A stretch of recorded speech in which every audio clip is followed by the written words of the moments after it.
Estamos em Jurumirim, a ilha de Santa Catarina, como é conhecida por seus habitantes originais, os índios guaranis. O ano é 1516. Os nativos vivem seus últimos dias de tranquilidade longe da civilização europeia, antes que os primeiros homens brancos cheguem após um naufrágio às terras virgens da ilha. Até agora, os índios vivem em paz, afastados de sentimentos de cobiça e dominação. Plantam, pescam, caçam. Há séculos fixados na região do Porto dos Patos, eles seguem sua rotina em harmonia com a natureza exuberante do lugar.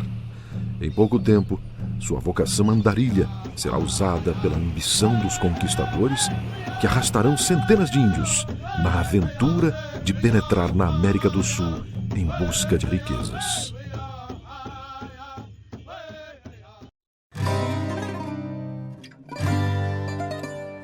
Atravessamos o Oceano Atlântico e voltamos um ano no tempo. Estamos agora no Reino da Espanha, um dos mais poderosos do planeta neste início do século XVI. Começa a ser traçada uma nova etapa da história de Jurumirim, em que o acaso terá um papel fundamental. O rei Fernando, o católico, convoca o piloto-mor da Marinha Espanhola, Juan Díaz de Solís, para uma importante missão: encontrar, através do sul do continente americano, uma nova rota marítima para o Oriente. Solís parte em busca do seu destino. A importância de Aleixo Garcia para a história catarinense e também para a história brasileira e latino-americana é enorme. Uma pena que ele virou um famoso desconhecido, mas ele participou dos primórdios da história catarinense e da história da América do Sul, porque ele, junto com alguns de seus companheiros e junto com os guaranis, ele saiu da ilha de Santa Catarina e caminhou em direção ao interior, atrás da Serra do Mar, em direção ao interior do continente, chegou à Bolívia, inclusive, que naquele tempo era território dos Incas. Graças ao bom Deus, chegou o dia de levantar âncora e partir rumo ao novo mundo. Estou certo que há muitas maravilhas escondidas do outro lado do oceano. Eu sinto que a glória nos espera em algum lugar, a glória reservada aos heróis.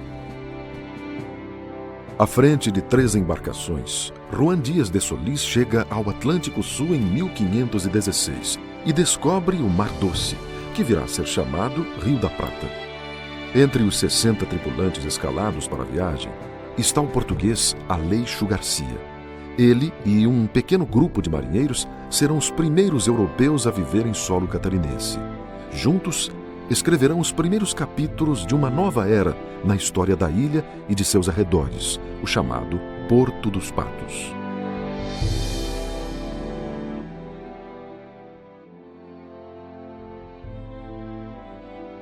Após vencer a longa travessia do Oceano Atlântico, a expedição passa pelo atual Uruguai, segue adiante e penetra no Mar Doce, assim batizado por Solís.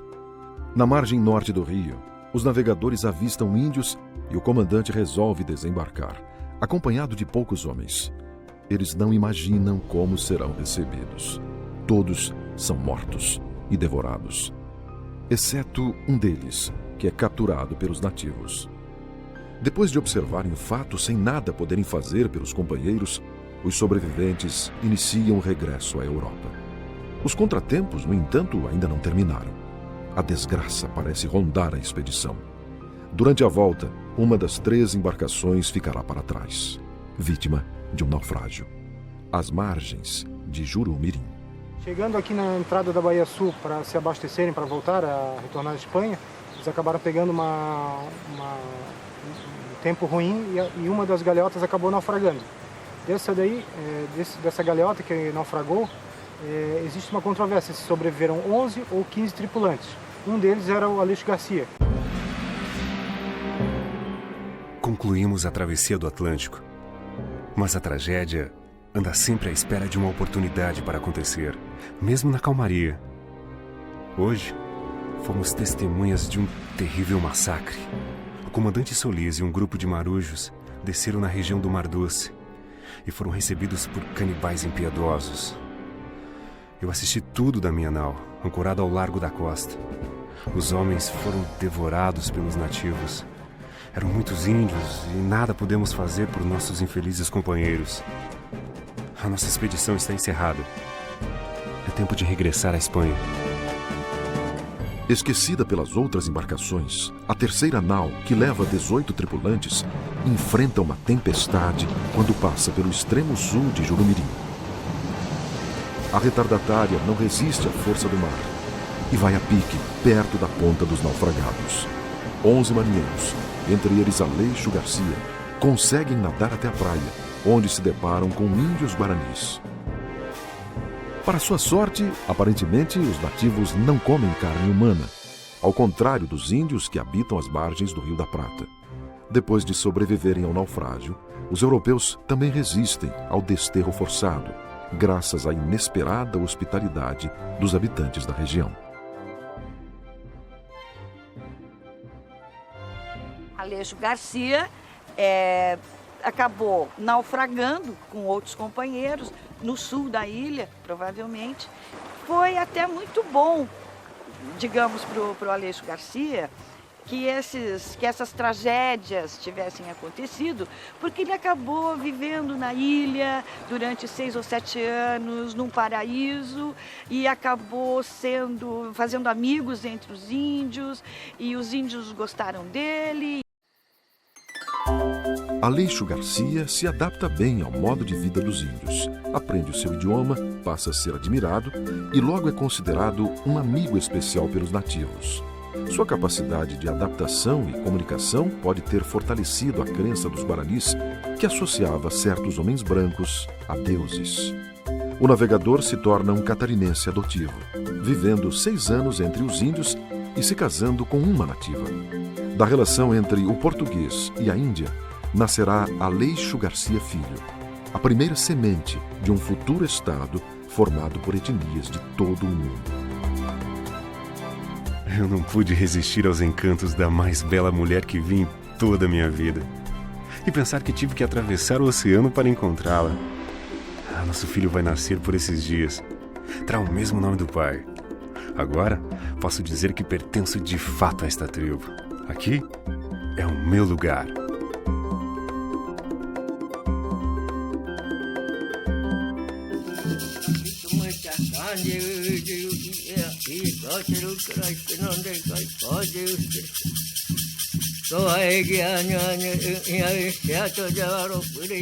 Então aí naquele tempo nós guerreávamos tudo, ele ajudava também. É amigo mesmo. E a mesma coisa eles aconteceram, e casaram, tem filho. Os índios, a partir da segunda metade do século XVI, eles se acostumaram com a presença desses navegadores, espanhóis e portugueses. E começaram a trocar, eles se preparavam, então eles tinham frutas, tinham madeira, retiravam madeira e até mesmo caça, para trocarem por anzóis, por linha. Então, na verdade, era uma troca mútua. Aleixo Garcia, com certeza, ele foi considerado como um deus. Então, a chegada deles, eles receberam como se fosse um mensageiro. Os mais antigos contavam, né, que esse deus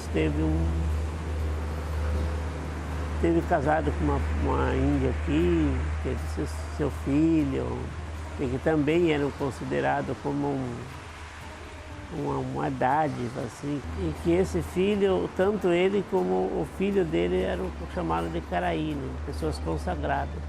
Está confirmado que o primeiro mestiço catarinense é um garotinho, filho de Aleixo Garcia, com uma índia guarani. Aleixo Garcia, em função daquilo que eu pesquisei, me parece ter sido um, digamos, sujeito bacana, flexível, que aceitava os hábitos indígenas, que compartilhava do cotidiano indígena das aldeias. Aleixo Garcia já vive há 5 anos entre os índios, quando eles resolvem revelar ao náufrago um antigo segredo. Bem longe, na direção noroeste, continente adentro, existem terras sagradas, com objetos brilhantes e um povo ricamente vestido.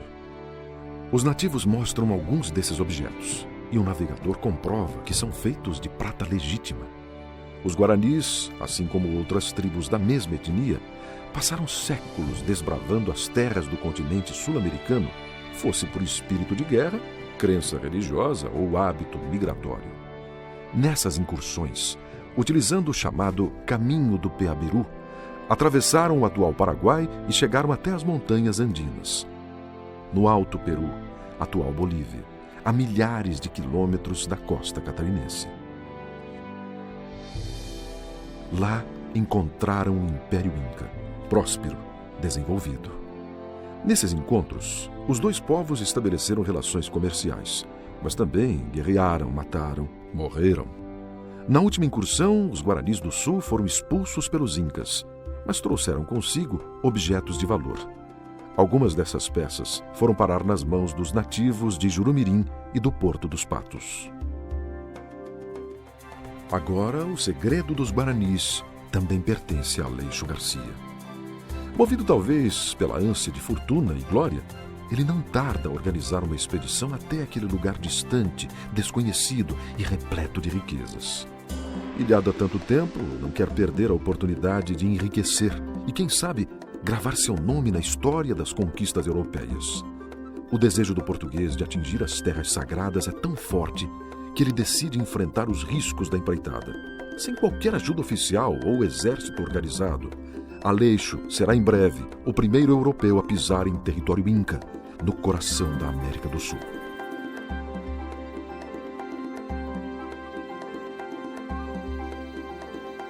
É muito possível que a revelação do caminho de Peabiru a Aleixo Garcia, que é esse caminho que saía do litoral brasileiro, do sul brasileiro, ia até os Andes e provavelmente até o Pacífico, né? Um caminho de mar a mar.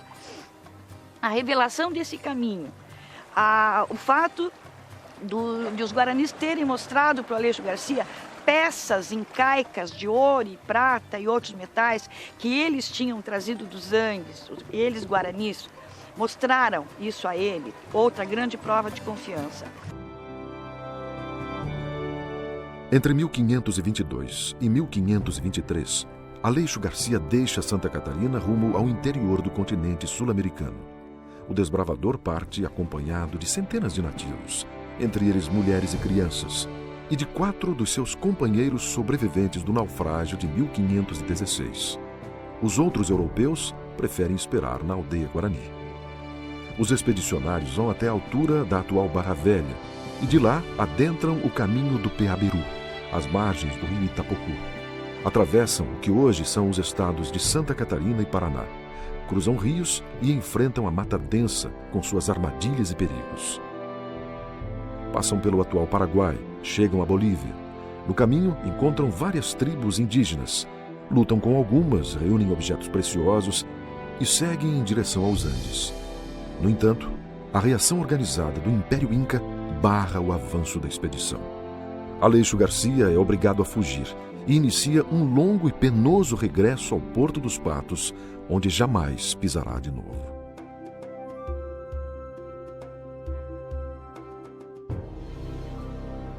Decidi suspender a retirada e acampar a meio caminho, em um local onde, com um pouco de sorte, poderemos conseguir reforços. Eu hei de chegar em breve ao topo das montanhas de prata, ou não me chamo Aleixo Garcia. Eu ando com maus presságios, mas eu não posso desistir agora. Farei chegar até os meus companheiros uma carta, apenas para garantir que a minha descoberta não cairá no esquecimento. O meu destino ainda está para ser escrito em letras douradas.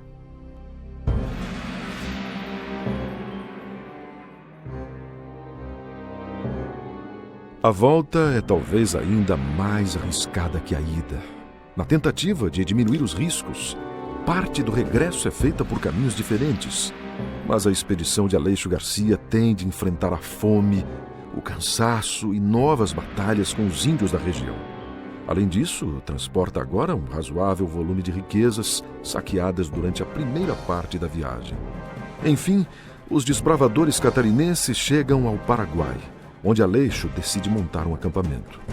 Ele permanece no local e envia a Santa Catarina, por meio de 12 índios guaranis, uma carta aos companheiros que lá ficaram e uma amostra do tesouro recolhido no caminho de ida. Logo chegarão aos arredores de Jurumirim notícias da expedição e mais de 30 quilos de ouro e prata, provando o pioneirismo do náufrago português na descoberta do interior do continente. A notícia correrá mundo, atiçando a imaginação de conquistadores e caçadores de tesouros.